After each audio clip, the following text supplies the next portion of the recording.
Okay, so the question is, have I completely screwed up by ordering the wrong tuners and the wrong bridge for this bass guitar? Well, yes and no.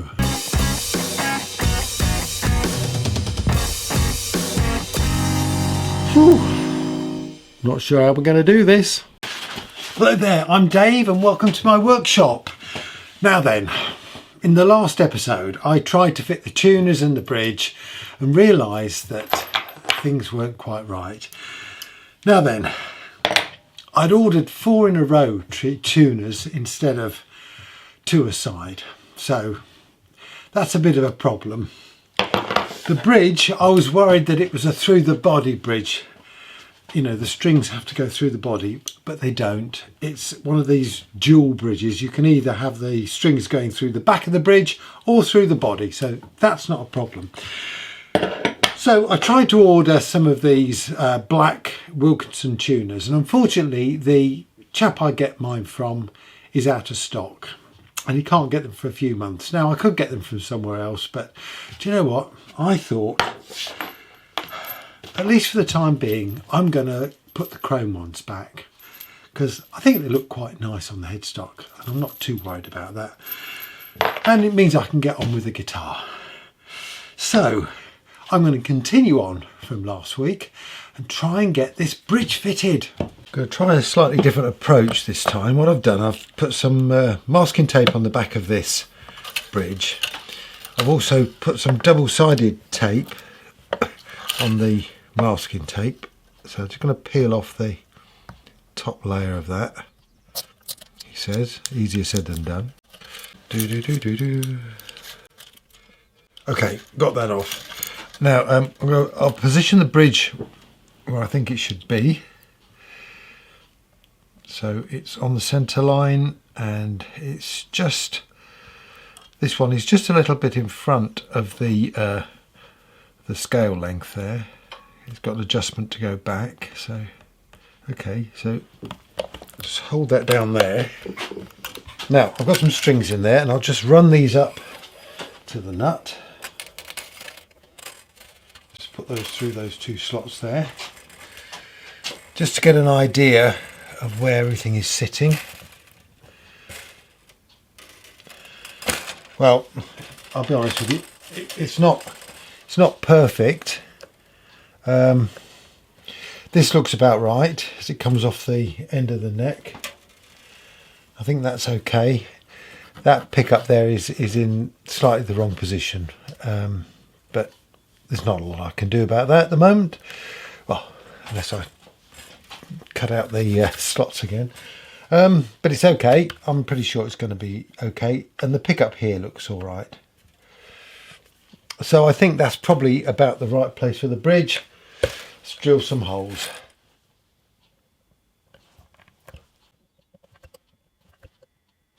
I'm going to drill the holes with a hand drill and using my little block here that I've got, where I've just drilled holes straight through to make sure that I do go straight.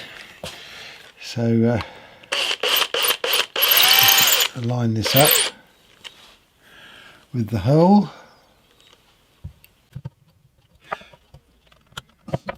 Press that against there.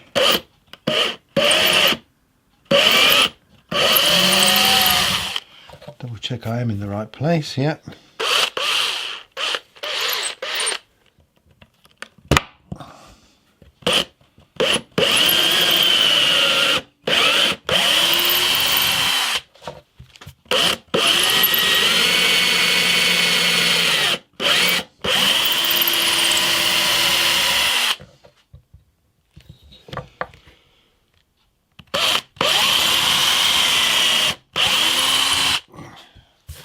Just attach this with a couple of screws to start off with. I put a bit of wax on the screw just to make it go in a little bit easier.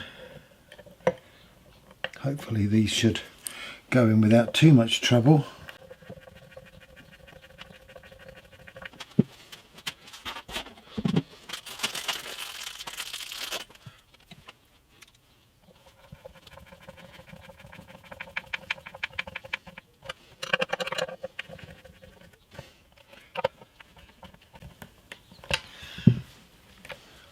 put a couple of old strings on it, and on a positive note,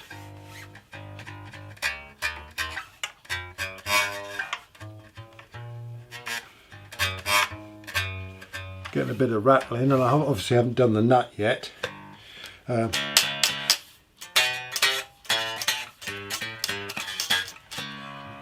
have to sort out the bridge and the neck a little bit. Might have to put a bit of a shim on the neck to angle it a bit. But yeah, we're getting there. I think I need to now start looking at these pickups. I also need to earth that bridge. Yes, well, now earthing the bridge is always one of those things I forget. So now I've got to drill a hole. One thing I'm going to do, I'm going to aim for this corner here. So to slide that off there, I'm going to just make a mark there. I'm going to drill a hole in there. Then I'm going to try and drill a hole from the back through there to meet up with that. Okay.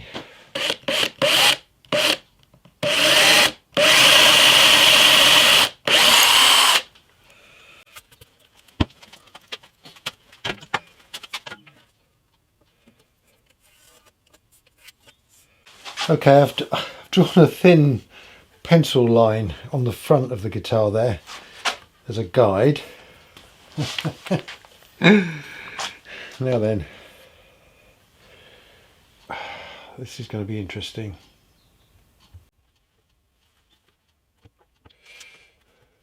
Follow the line down.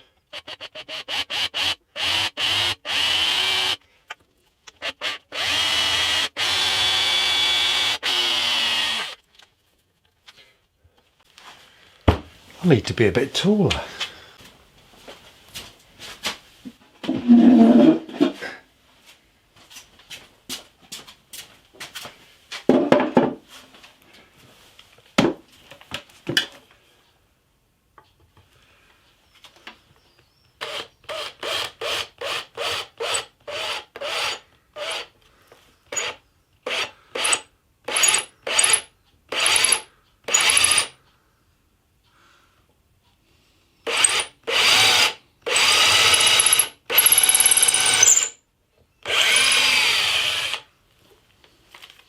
Ooh, I think I've done it.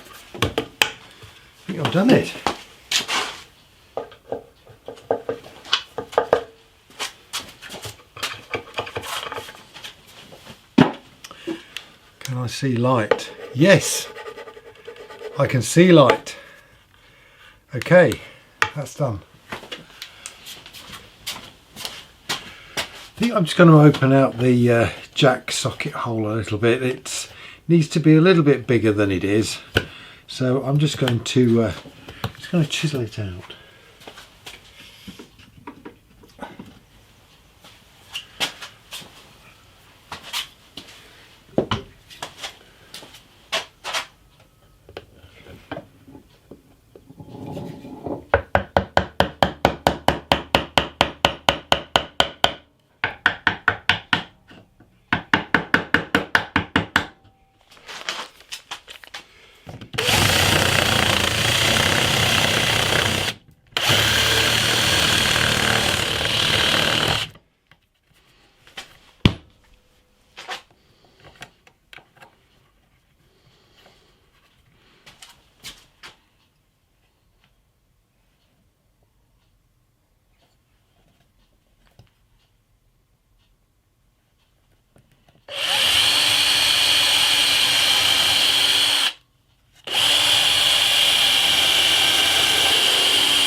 Well, I've got the jack socket fitted. Do you know what? Now I think it's time for my guitar feature.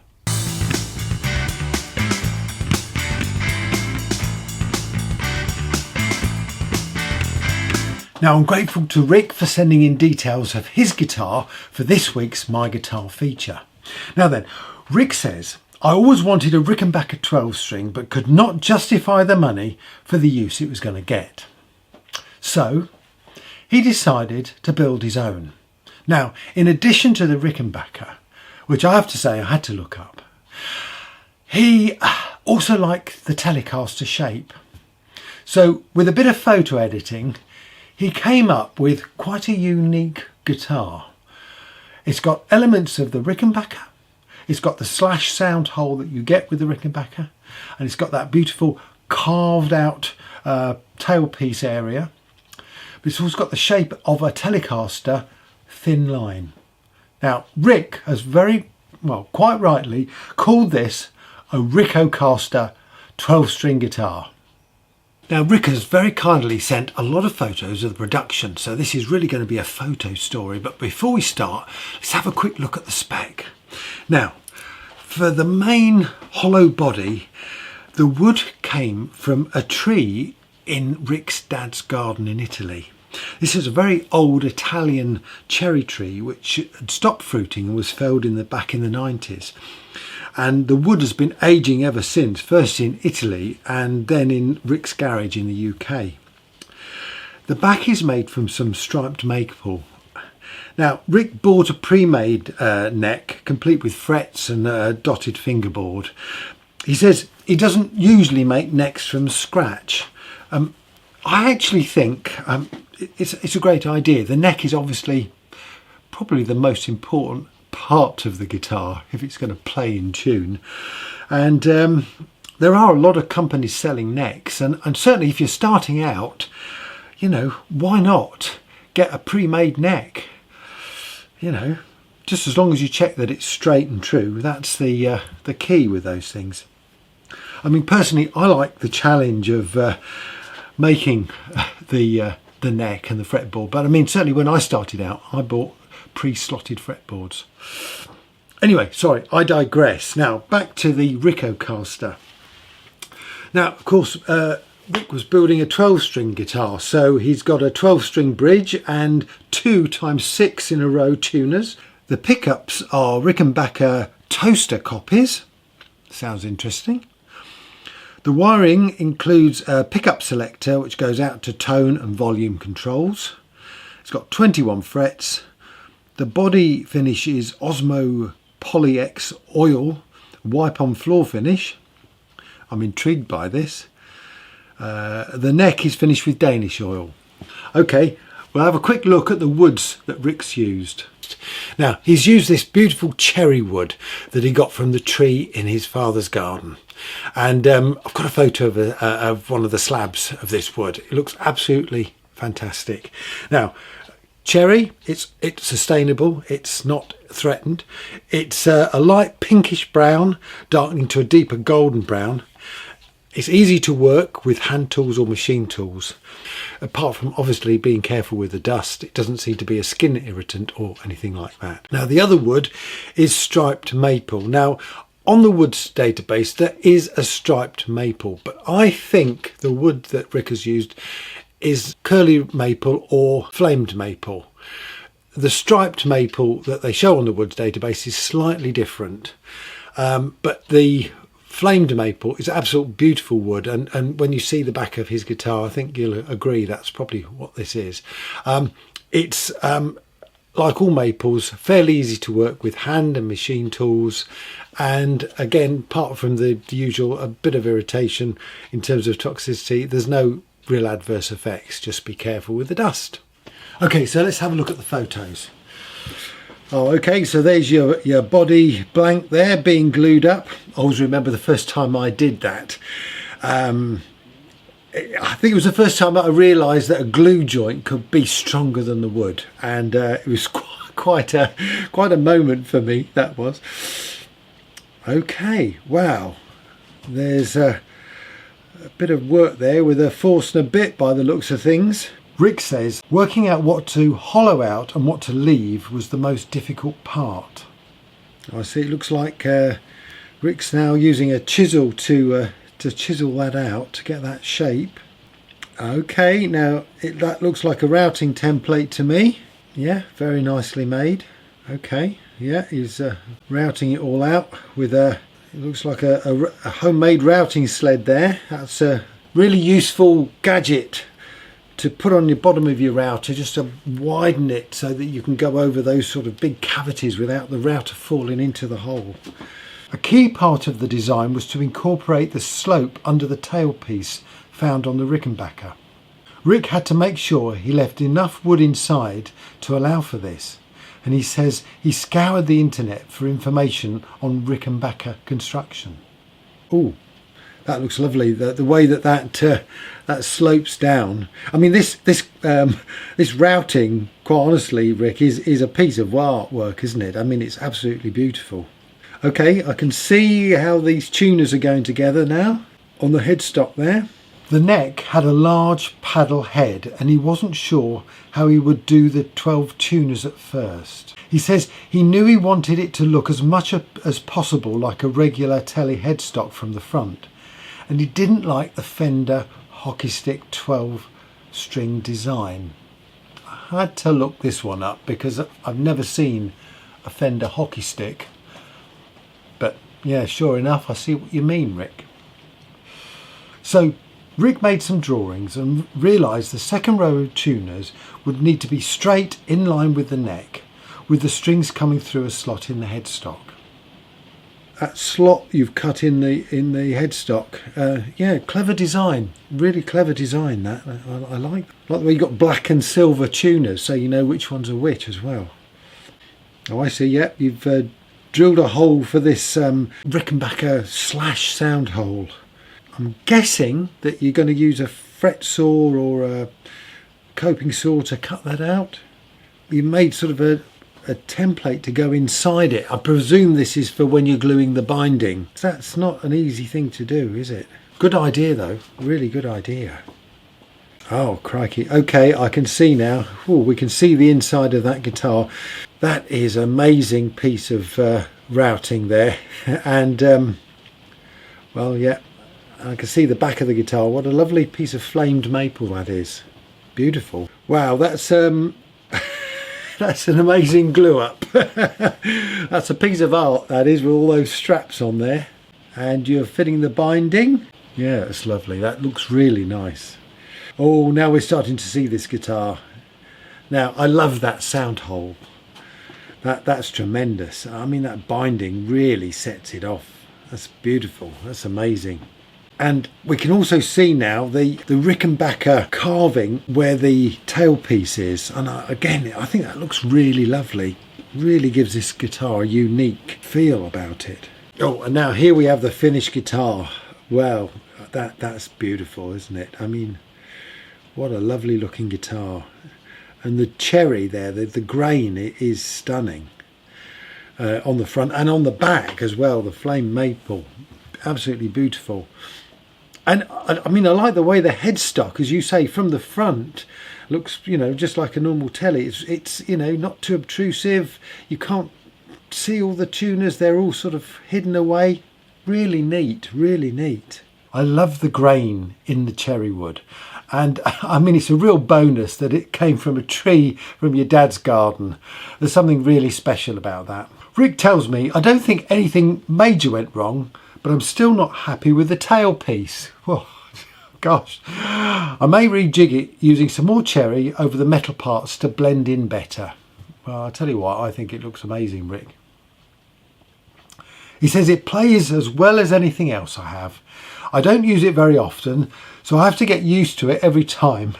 The neck is a bit narrow, so the string pairs are very close. It takes some getting used to. He says, Rick normally plays double bass, so he's used to thick gut strings. So I can imagine it does take a bit of getting used to. But I tell you what, Rick, I would love to hear the tones from this guitar. I mean, the 12 strings must give it a very unique sound. Rick, thank you very much for sharing your photos and your guitar with us. I mean, what a beautiful guitar. Rickenbacker meets Telecaster. And what a beautiful combination of the two styles to create a very unique piece of work, which is definitely a Rickocaster. Thank you very much. Now then, folks, don't forget, if you've got a guitar, perhaps your first guitar that you're building and you'd like to share it with us, please contact me via my contact form on the footstepsguitars.co.uk website, and I'll get back to you and get some details, and we can sort out to feature your guitar on the channel. Cheers. Right, I think it's about time that I got the finish on this guitar. So yesterday what I did was sprayed it with water to let the grain come up, and so I'm going to run some 320 grit over it to flatten all of that down and then apply some finish.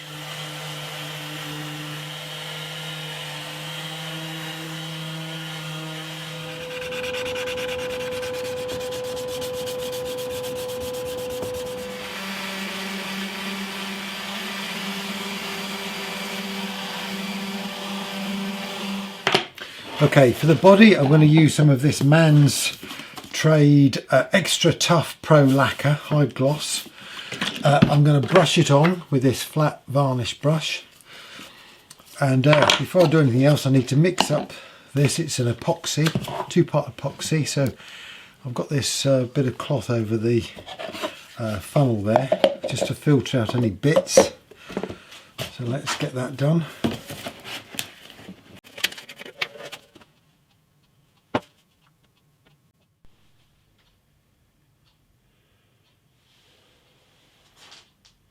It's a 10-to-1 mix, so I've got 200 millilitres in there. I'm going to have to put in 20 millilitres in here.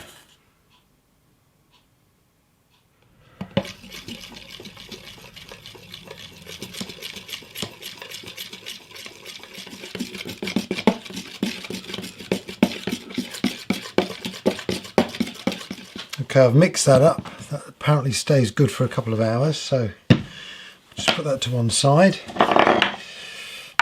Just attach this neck holder, or sort of body holder I should say. So we'll do it the other way around.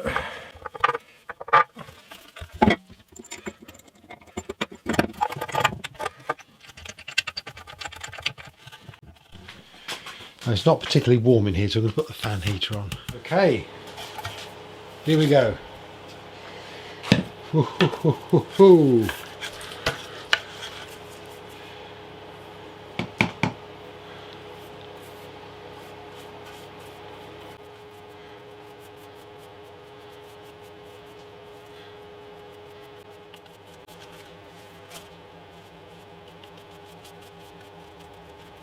Okay, it's quite warm in here now. I've left this to dry for a little while. Now I'm going to just denib this.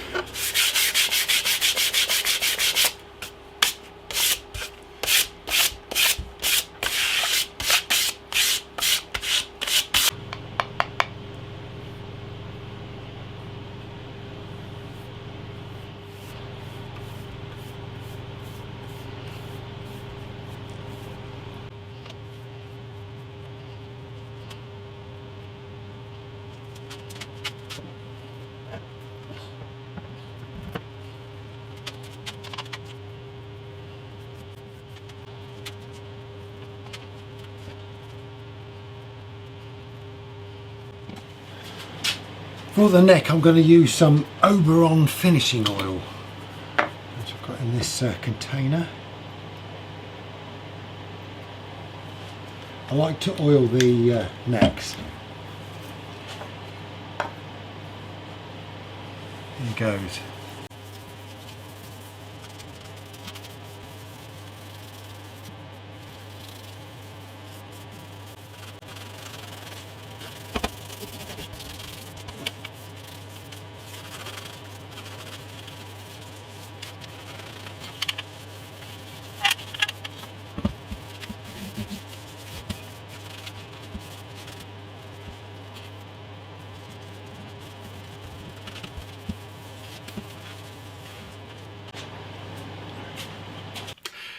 Hey now folk, I thought I might introduce a 5-minute guitar workshop workout in the episodes. Now Carolyn, my wife, watches these exercise videos, and well, I thought it's actually quite a good idea. Now I know some of you guitar builders claim not to play a note, which I don't believe, to be perfectly honest with you. But it did occur to me is we could do a very short workout, and I thought for the first one we'd choose a blues scale, an A blues scale. So it's based on the A minor pentatonic scale. And what I'm going to do is make available a backing track so that you can jam to it. But first of all, let me show you this scale. Okay, so I don't claim to be a guitar teacher in any shape or form, but I do love playing these pentatonic and these blues scales because they go absolutely super over a 12 bar blues. Now then, so let's just run you through this scale very simply. So it starts on the 5th fret of the E string. We're playing A. Up to the 8th fret. Now we go to the A string, 5th fret. And now the 6th fret. The 7th fret.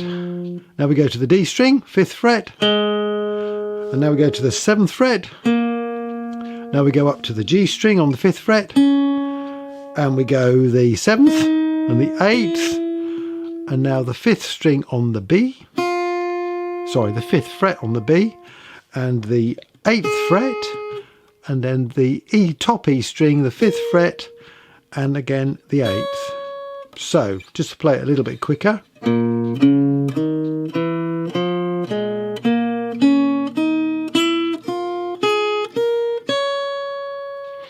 Now then, the trick when you're playing these scales is to try and keep your fingers as close to the fretboard as you possibly can.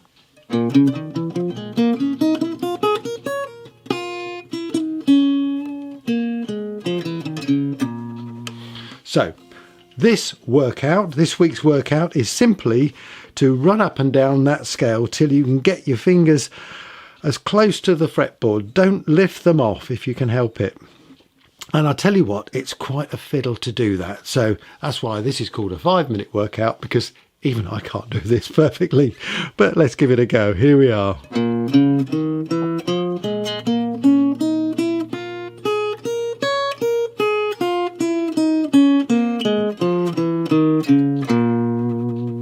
So there you go. I'll put a link to a 12-bar blues backing track so you can have a jam along to that using that scale.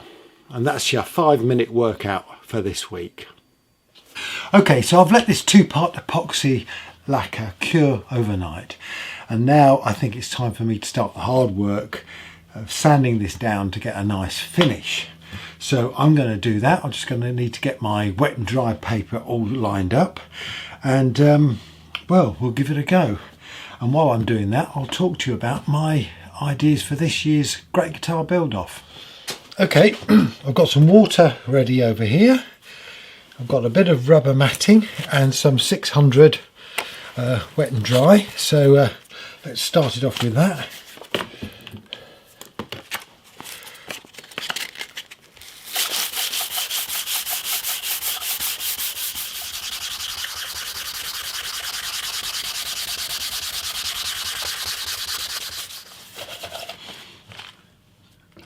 Now, Ben Crow from Crimson Guitars has recently put out some announcements about the Great Guitar Build-Off 2022. Now, I think Ben approaches these competitions as he does building a guitar, in that he starts out with a very complicated idea. He produces a really complicated and beautiful neck blank, and then he has to leave it for about a month to settle, to let all the twists and turns come out. And then he comes back and revises the thing, and you get a super result. And I think that's what's happened with the Great Guitar Build-Off. With a little help from a lot of friends in the guitar building community, I have to say. Because I do think the latest iteration of the rules is probably the best so far. Now, I'll be honest, I'm not a really big fan of sort of the win or lose type competition. I felt that last year, although we're trying to encourage people to build guitars and get into that as a hobby or as a career, I felt that there were a lot of people put a lot of effort in last year, only for a very few to be recognised. And at the end of the day, I don't think that is a positive experience for the majority. So I was delighted when Ben introduced the community category for this year's build. Now it's not for the fact for the fee. I'm quite happy to pay. I'll pay the £25 fee to cover their costs, and I'll put the other 25 into a charity. So the £50 fee wasn't the big issue for me. It was more about the whole spirit of the competition. I like to treat this as more of a guitar building carnival, and I think a lot of people do that. And I know it's nice to have winners in these sorts of things, but it's not for me, I'll be honest with you. So the community aspect, where there are no prizes, there are no first and second winners in this category. Everybody builds a guitar, and I hope that everybody gets comments and views on their videos to show that people appreciate the work that they're doing. I mean, let's face it, if you end up with a guitar that you've built, lovingly crafted, it's in the style that you love, with the colours and the finish that you love, and you've put all your effort into that, well, surely you're a winner, no matter what. So Carolyn and me have got some ideas about what we're going to do for this year's Great Guitar Build Off, but we need to refine those ideas. This is probably going to be the last episode of the bass guitar refit, because this bass guitar is pretty well finished. Obviously we need to do a final setup and demo, and obviously the wiring. But so I'm going to carry on making videos and in the similar format, but they're going to be under the sort of heading of making guitars and music. I'm going to be featuring your guitars that you send to me, and also any compositions that you do in the R Scoring Challenge, which is the little film I've got out there, which you can compose a piece of music to, because it's about guitar building and making music is what keeps me going, and so that's what I'm going to be doing, and I hope you'll join me in those. And along the way I'll be showing you all the progress on the Great Guitar Build Off guitar. Anyway, I better get back to sanding this. I will just add that I'm very grateful to Ben Crow and all his colleagues at Crimson for organising these competitions. It's not easy to please everyone, I understand that, and I think his heart's in the right place, and he listens and appreciate that. So thanks very much, Ben, and well, I'm looking forward to a great competition, and I wish everyone who's taking part in all the other categories all the very best of luck. And I'll be dipping into those videos certainly to see how you're getting on. Okay, so I've done the 600, I've had a cup of tea, got some fresh water, and I've got 1200 grit wet and dry, so let's work on it. Now I'm not going to get this absolutely smooth because I did it with a brush obviously, and there's going to be brush marks in it, but to be perfectly honest with you, I don't mind that because I've got this grain. The brush marks and the grain I'm hoping will go in together, so let's give it a go. I'm certainly not looking for a showroom quality polish at the end of this. You know, if I want to do that, I could go out and buy, I don't know, £300 guitar, production built guitar that looks absolutely amazing, but that's not what I'm after. Don't forget, I'm after your guitar stories. We've had some really amazing guitars up to now, and the quality has been absolutely stunning. But I would just stress that the most important thing to me is that you've enjoyed building a guitar, you know, especially if it's your first guitar. And obviously, if it plays well, that's important as well. But, you know, don't worry about it. I'm not looking for, again, showroom quality finishes or absolutely amazing work. I think if it's something new that you've done, then it's amazing.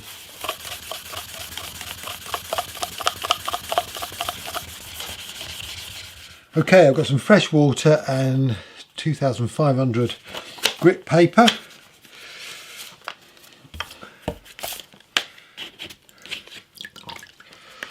Here we go.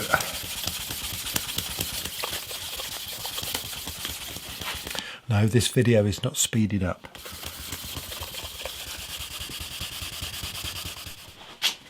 Okay, now I'm on to the micro mesh stuff. Now, I bought these pads years ago, 10 years plus ago, and they've been absolutely brilliant.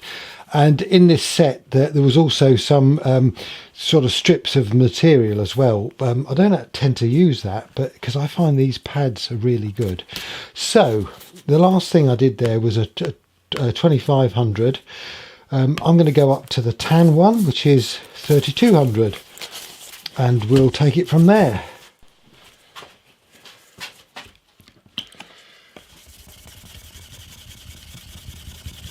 Starting to get a bit of a shine now, or a bit of a sheen I should say. So I'm going to jump up to, let's go to 4000. See what we get. Okay, that's starting to look really nice now. So that was 4000 grit. So what's my options now? I think I'm going to go up to 8000. Now, you can see where the brush marks were, where the little dips were. You're getting flecks of sort of a high gloss. And what I want to try and do is get the rest of the guitar looking like those flecks.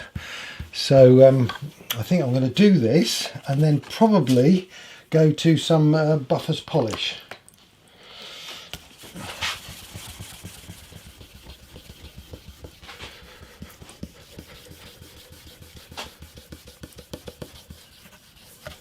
Now I could go up to 12,000 grit with that micro mesh, but I'm not going to do that. I'm going to use some of this Buffer's polish because I think this should do the trick.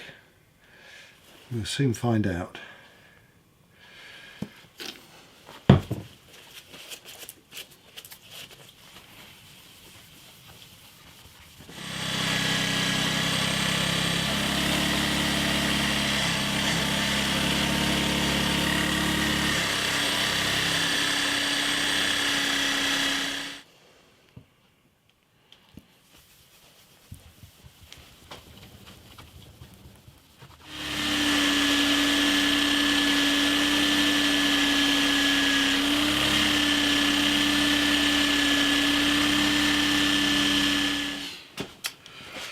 Right, well, I've polished the body 3 times now and buffed it off, and it looks well, it looks really nice, and the back's looking okay, so that's good.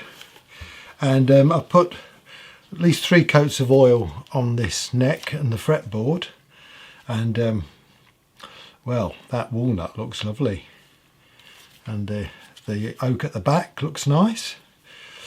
So I'm pretty pleased with it. I mean, these aren't perfect finishes. Let me show you close up, warts and all.